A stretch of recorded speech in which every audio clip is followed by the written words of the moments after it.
ദൈവത്തിരുനാമത്തിൻ്റെ മഹത്വമുണ്ടാകട്ടെ. പാട്ടിൻ്റെ പിന്നാമ്പുറങ്ങളെന്ന ഈ പ്രോഗ്രാമിലേക്ക് യേശുക്രിസ്തുവിൻ്റെ നാമത്തിൽ ഏവരെയും സ്വാഗതം ചെയ്യുന്നു. ഇന്ന് ഞാൻ നിങ്ങളുടെ മുമ്പിൽ പരിചയപ്പെടുത്തുന്നത് ക്രിസ്തുവിൽ പ്രസിദ്ധയായ കർത്താവിൻ്റെ ദാസി അന്നമ്മ മാമനെ കുറിച്ചാണ്. കുമ്പനാട് കൊച്ചുപറമ്പിൽ KM മാമൻ മറിയ ദമ്പതികളുടെ സീമന്തപുത്രിയായി 1914 അന്നമ്മ മാമൻ ജനിച്ചു. ഹൈസ്കൂൾ വിദ്യാഭ്യാസത്തിന് ശേഷം ടീച്ചേഴ്സ് ട്രെയിനിങ് കോഴ്സ് പൂർത്തിയാക്കി തുടർന്ന് അധ്യാപികയായി ജോലി ചെയ്ത് വരവെയാണ് ജീവിതത്തിൽ വഴിത്തരിവായ അക്കാര്യം സംഭവിച്ചത്. ദൈവിക ദർശനം ലഭിച്ച അവർ പാരമ്പര്യ പാതകളെ തള്ളിപ്പറഞ്ഞ് മലങ്കരയെ മാറ്റിമറിച്ച പെന്തക്കോസിൻ അഗ്നി അന്നമ്മയുടെ ജീവിതത്തിലും ആളിപ്പടർന്നു. സ്വഭവനത്തിൽ നിന്നും കടുത്ത പീഡകളാണ് ഈ പ്രിയപ്പെട്ട ദൈവദാസി അനുഭവിക്കേണ്ടി വന്നത്. കത്തുന്ന ചൂടിൽ പകലന്തിയോളം മുട്ടുകുത്തി നിർത്തി, തൂണിൽ കെട്ടിയിട്ട ക്രൂരമായി മർദ്ദിച്ചു. പക്ഷേ അന്നമ്മ മാമൻ തിരുനാമത്തിൽ നിന്നും വ്യതിചലിക്കുവാൻ താല്പര്യം പ്രകടിപ്പിച്ചില്ല. ജോലി രാജിവെച്ച് പൂർണ്ണസമയ സുവിശേഷക ആകുവാൻ അന്നമ്മ മാമൻ തീരുമാനിച്ചു. വീട്ടുകാരും നാട്ടുകാരും പിന്തിരിപ്പിക്കുവാൻ പരമാവധി ശ്രമിച്ചു. പ്രായത്തിൻ്റെ ചാബല്യമാണെന്നും മുഴുത്ത മാനസാന്തരം 3 മാസത്തോളം ഉള്ളൂ എന്നും അവർ പരിഹസിച്ചു. ക്രൂശം നോക്കി മാത്രം യാത്ര ചെയ്യുവാൻ തീരുമാനിച്ച അന്നമ്മ മാമൻ 16-ാം വയസ്സിൽ വീട് വിട്ടിറങ്ങി. എല്ലാ സുഖസൗകര്യങ്ങളും ഉപേക്ഷിച്ച് ഗ്രാമഗ്രാമാന്തരങ്ങളിൽ യേശുവിനെ സാക്ഷീകരിച്ചു.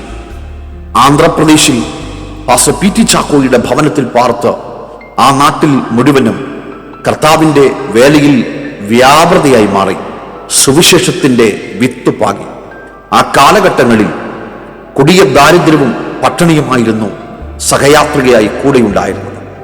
നിരവധി ദിവസങ്ങൾ ആഹാരം ലഭ്യമാകാതെ ശരീരം ക്ഷീണിക്കുന്നതായി കഠിനമായ സൂര്യതാപമേറ്റ് അവർ നിലത്ത് വീഴുകയുമുണ്ടായി. ഇതിനോടെ അകം ക്ഷയരോഗവും തന്നെ പിടിവിട്ടു. ആ കാലഘട്ടത്തിൽ വീട്ടിൽ നിന്നും വെല്ലുമിച്ചിയുടെ കത്ത് ലഭ്യമാകുവാൻ ഇടയായിത്തീർന്നു. ജീവിതത്തിൻ്റെ എല്ലാ സുഖ സൗകര്യങ്ങളും നിന്റെ ജീവിതത്തിൽ നീ അനുഭവിച്ചിട്ട് ഈ കർത്താവിൻ്റെ നാമത്തിന് വേണ്ടി ഇറങ്ങിത്തിരിച്ച അവിടെ കിടന്ന പട്ടിണിയും ദാരിദ്ര്യവും അനുഭവിക്കുന്നു എന്ന വാർത്ത ഞങ്ങൾ കേട്ടു. മോളെ, നീ തിരിച്ചു വരിക, നീ തിരിച്ചു വന്ന ഞങ്ങളോടൊപ്പം വീണ്ടും നിനക്ക് സുഖകരമായി പാർക്കാം. പക്ഷേ ആ പ്രിയപ്പെട്ട കർത്താവിൻ്റെ ദാസി ആ കത്ത് തൻ്റെ കയ്യിൽ ലഭ്യമായപ്പോൾ അത് ചേർത്ത് പിടിച്ച് പൊട്ടിക്കരഞ്ഞ് പ്രതികൂലങ്ങളുടെ കാറ്റും കോളും തൻ്റെ വിശ്വാസം നൗകിക്ക് നേരെ ആഞ്ഞടിക്കുന്നു എന്ന് അറിഞ്ഞപ്പോഴും താൻ ഹൃദയത്തിനകത്ത് ഒരു തീരുമാനമെടുത്തു. യാത്ര ചെയ്യും, ഞാൻ ക്രൂശം നോക്കി. ഏതൊക്കെ പ്രതിസന്ധികൾ ജീവിതത്തിൽ നേരിട്ടാലും, ഞെരുക്കത്തിനപ്പം ഞാൻ തിന്നാലും, കഷ്ടത്തിന് കണ്ണുനീർ കുടിച്ചാലും യാത്ര ചെയ്യും ഞാൻ ക്രൂശം നോക്കി. മലയാള ക്രൈസ്തവ കൈരളി എല്ലാ മേഖലകൾക്കകത്തും ഒരുപോലെ ഏറ്റുപാടുന്ന മനോഹരമായിരിക്കുന്ന ഗാനമാണ് ലോകമാ ഗംഭീര വാരതിയിൽ. ഈ ഗാനം വളരെ പ്രാർത്ഥനയോടെ ശ്രമിക്കാം. ദൈവമായ കർത്താവ് നിങ്ങളെ സഹായിക്കട്ടെ.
യാത്ര ചെയ്യും ഞാൻ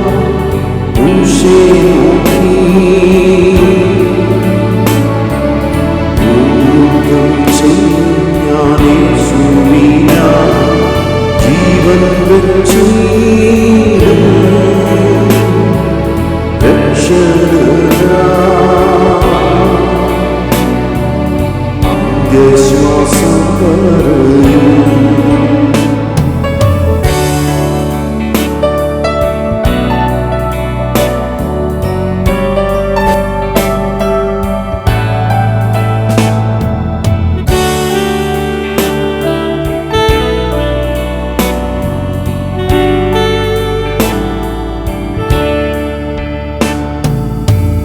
കത്തിലപ്പം ഞാൻ തിന്നാലും കഷ്ടത്തിൻ കണ്ണുനീർ കുടിച്ചാലും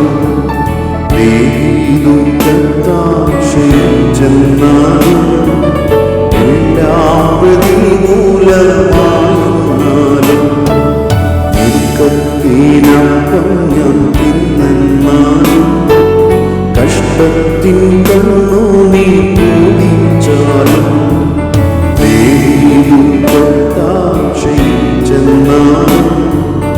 എല്ലാം പ്രതികൂലമായിരുന്നാലും യാത്ര ചെയ്യും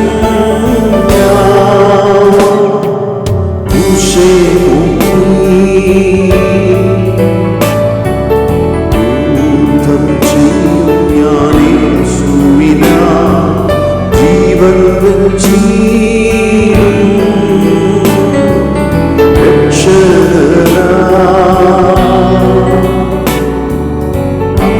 ശ്വാസം പറയും ജീവൻ വച്ചീടും രക്ഷകനാ അന്ത്യശ്വാസം പറയും.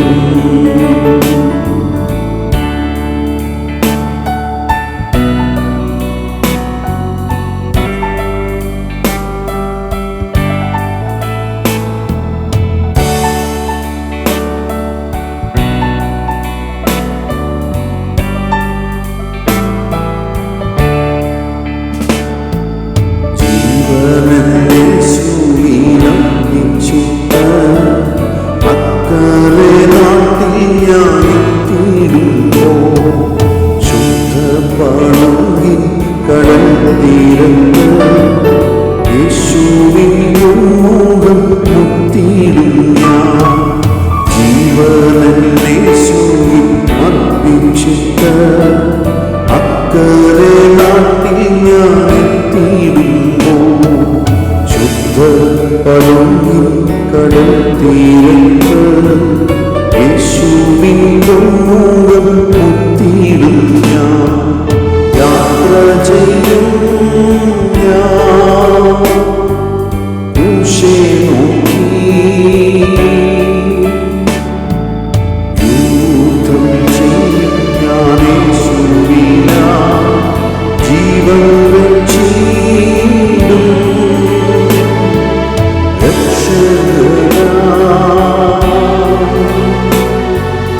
അന്ത്യശ്വാസം പറയും